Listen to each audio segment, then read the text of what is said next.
Hey, let's talk about the Kinks. Late 1970s Kinks to be exact. Okay, let's go.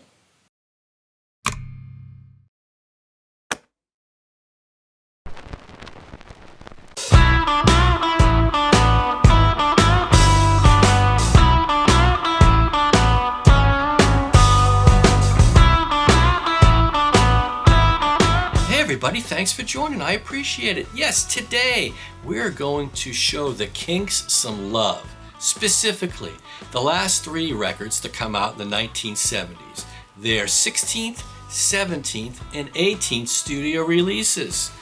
And they are, in order, 1977, the Kinks Sleepwalker. 1978, the Kinks Misfits. And to round out the 1970s, the Kinks Low Budget. Now, what we're going to talk about today is not a deep dive on any of these records in particular.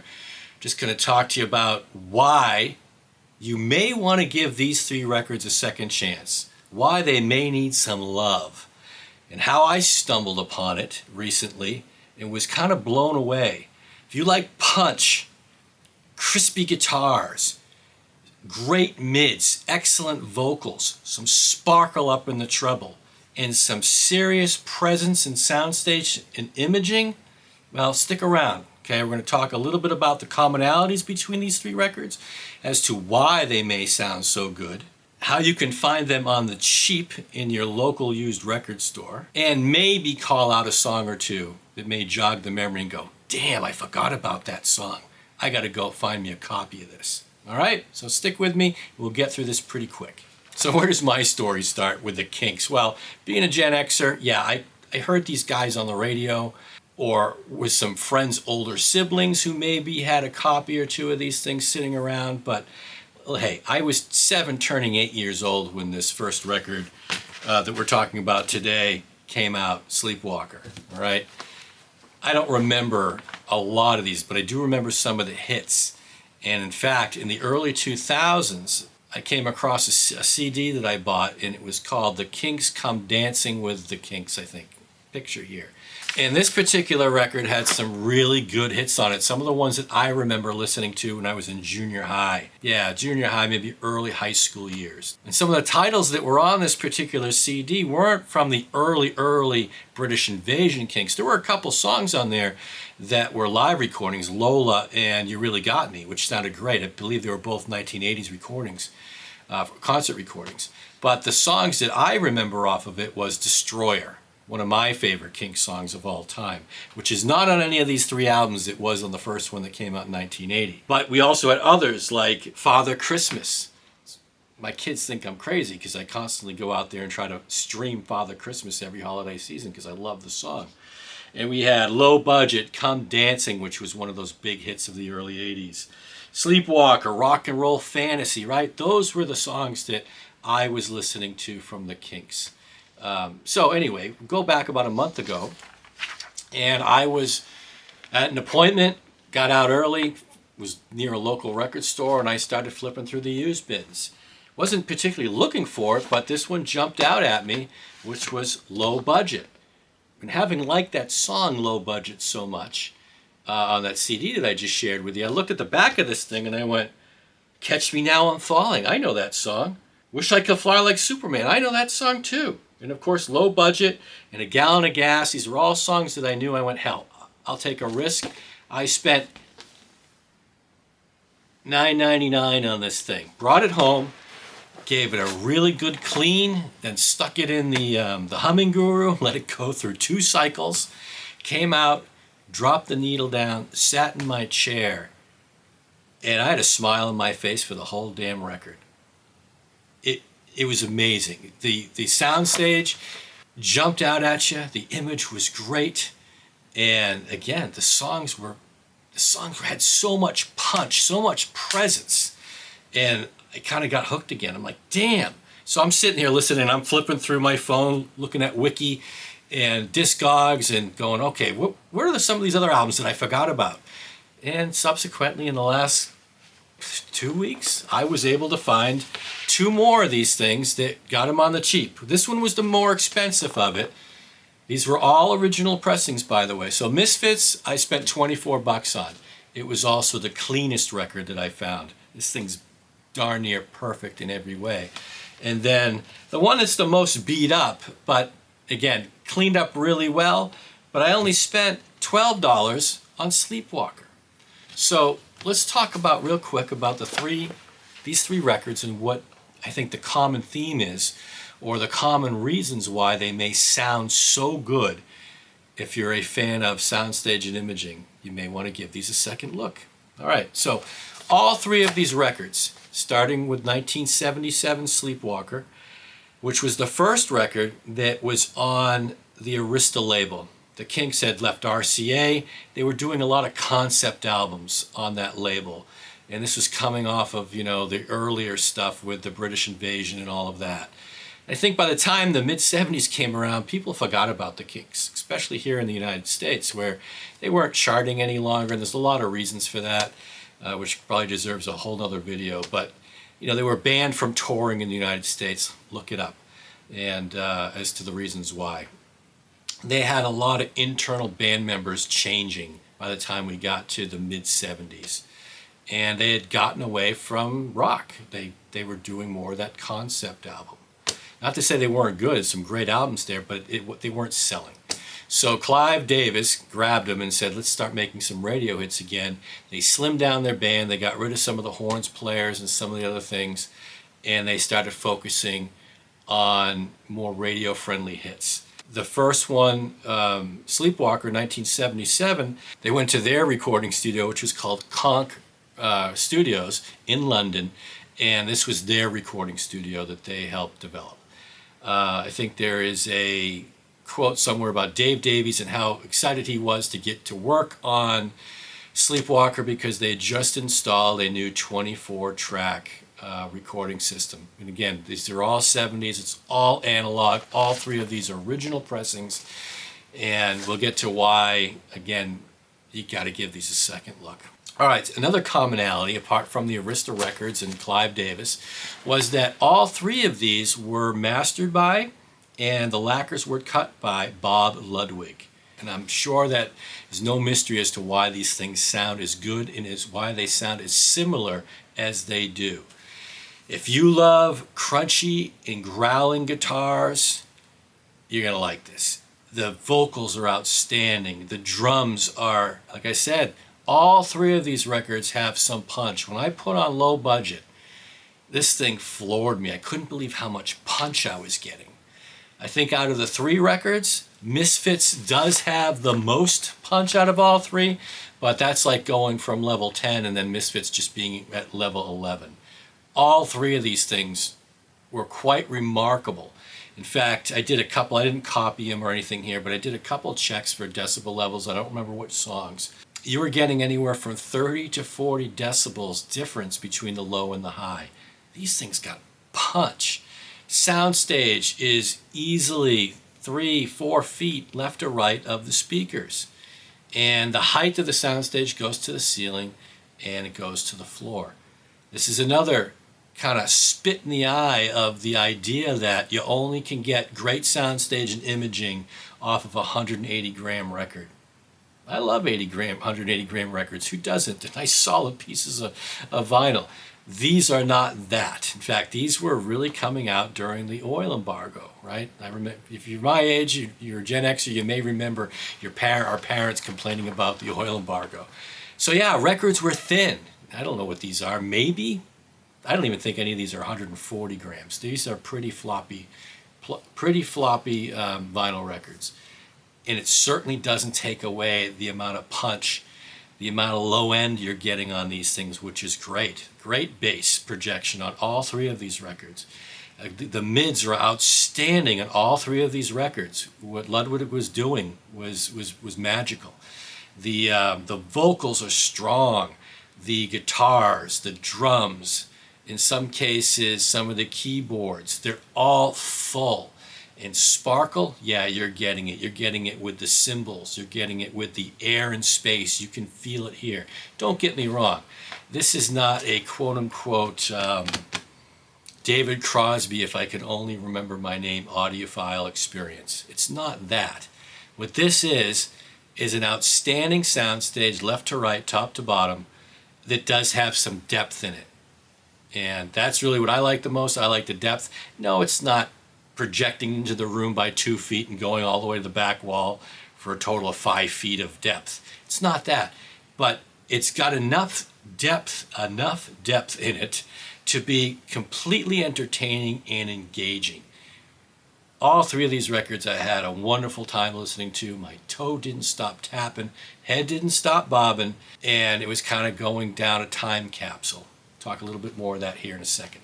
So let's start real quick with Sleepwalker, right? 1977, front, back, cover's pretty beat up, but the vinyl, in my case, cleaned up pretty good. It had a little bit of surface noise on it. I am not so sure if that isn't as much the vinyl as it is the condition, but I will say this was the worst of the three when it came to condition, and it did not take anything away from the music. Once the music started, I couldn't hear a single thing.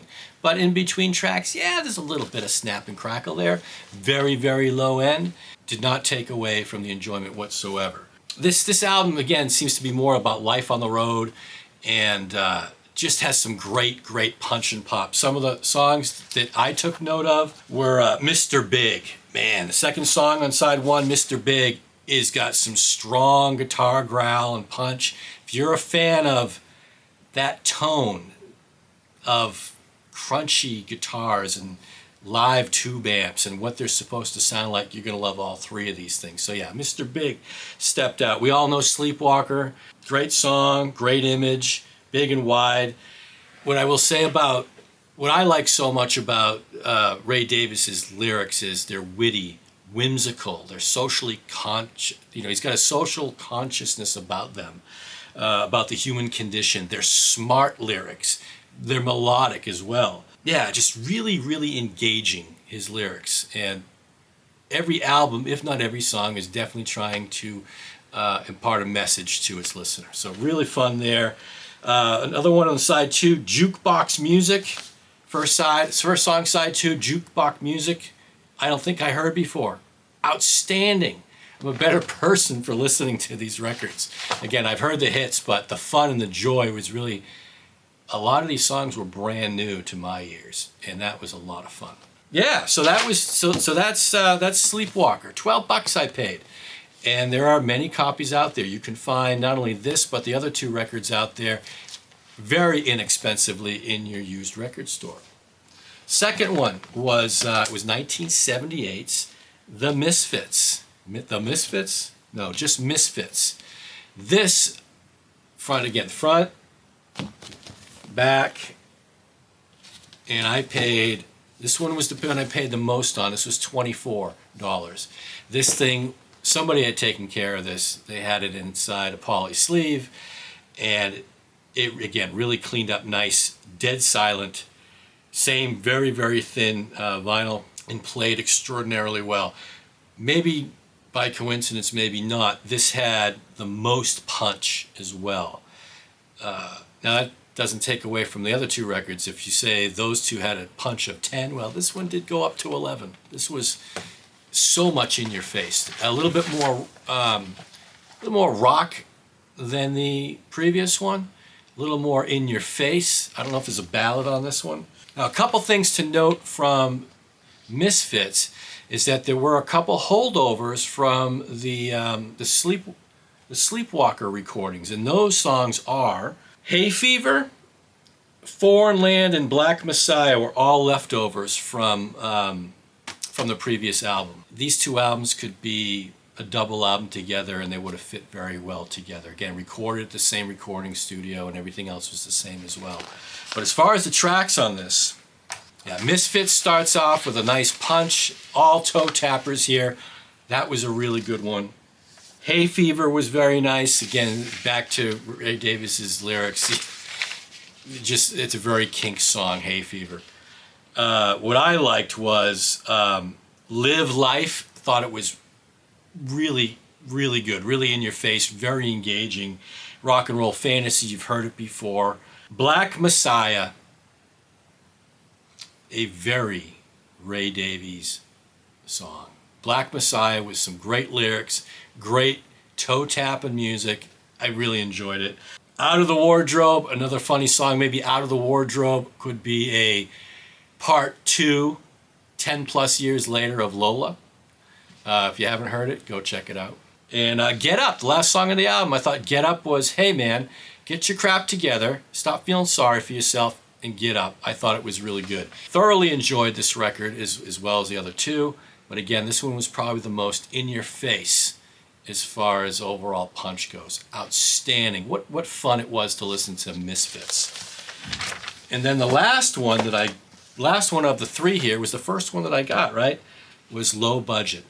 This album here has got a little bit more of that punk influence, or who influenced who first, right? Kinks influenced Sex Pistols and those guys, or vice versa. Anyway, something going on in the water over there. These guys again recorded 2 songs of this, came from London. They recorded, and those were Low Budget and I Wish I Could Fly Like Superman. I believe both of those started recordings over in London, and they came to New York and did the rest. Yeah, what I really enjoyed about this record was it had a little bit more variation in styles of music.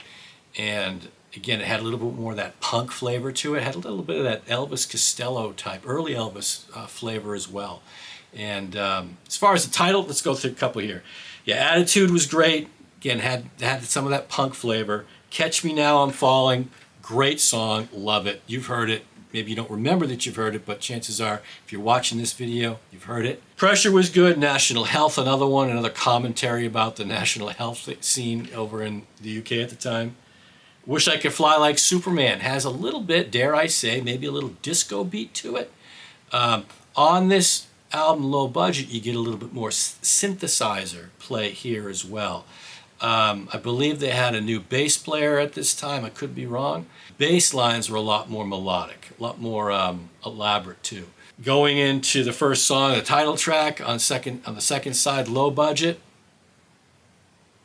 You know, when that thing starts, it's got just David's guitar growl on this thing. It doesn't sound anything like Honky Tonk Woman, but you hear that, you know, when you hear the beginning of the Stones' Honky Tonk Woman, you know exactly what it is. Name that tune in 4 beats. Same thing when you're hearing Low Budget. It's unmistakable, and it's growling at you. And again, on this original pressing, that guitar leaps out of the speakers into the listening space and sucks you in. What a great experience it was listening to that song on this album.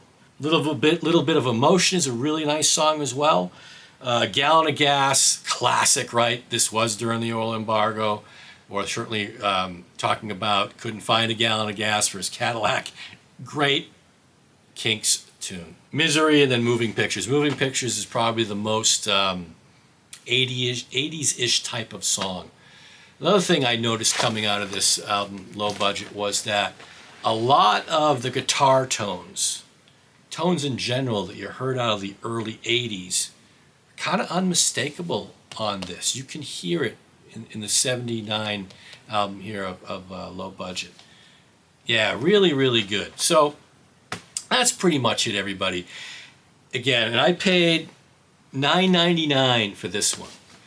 So I got 3 records, the most I spent was $24. I spent $10 on one, and I think I spent $12 on the other. 2 out of the 3 of these things are exceptionally clean.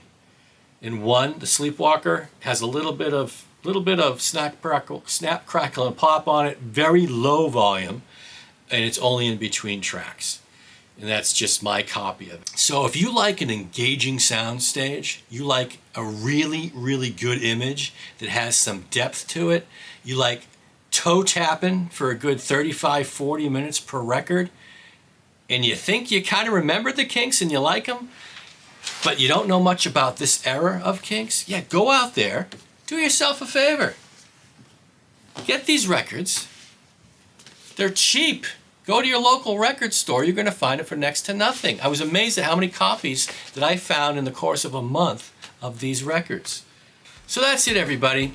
If you like soundstage and imaging, if you like an engaging, toe-tapping experience with great mastering, great mixing, great presence in the room of the soundstage, great guitar tones, excellent lyrics, cool melodies, and just some rock from the Kinks, go check these out. 1977, 1978, and 1979. The Arista first three from the Arista label. Go out there and do yourself a favor. Have some fun skimming the used bins, or go on to Discogs or somewhere else and order a used copy online and have it delivered to you. But set some time aside for yourself, because this is a ton of fun. And that's really what I'm trying to get across on today's call. Maybe I'll do a review on one or two of these things, maybe, but I've had so much fun listening to these over the last couple of weeks, and that's really what I'm trying to share with you. Okay, hope you enjoyed it. Until the next one, take care everybody. Bye.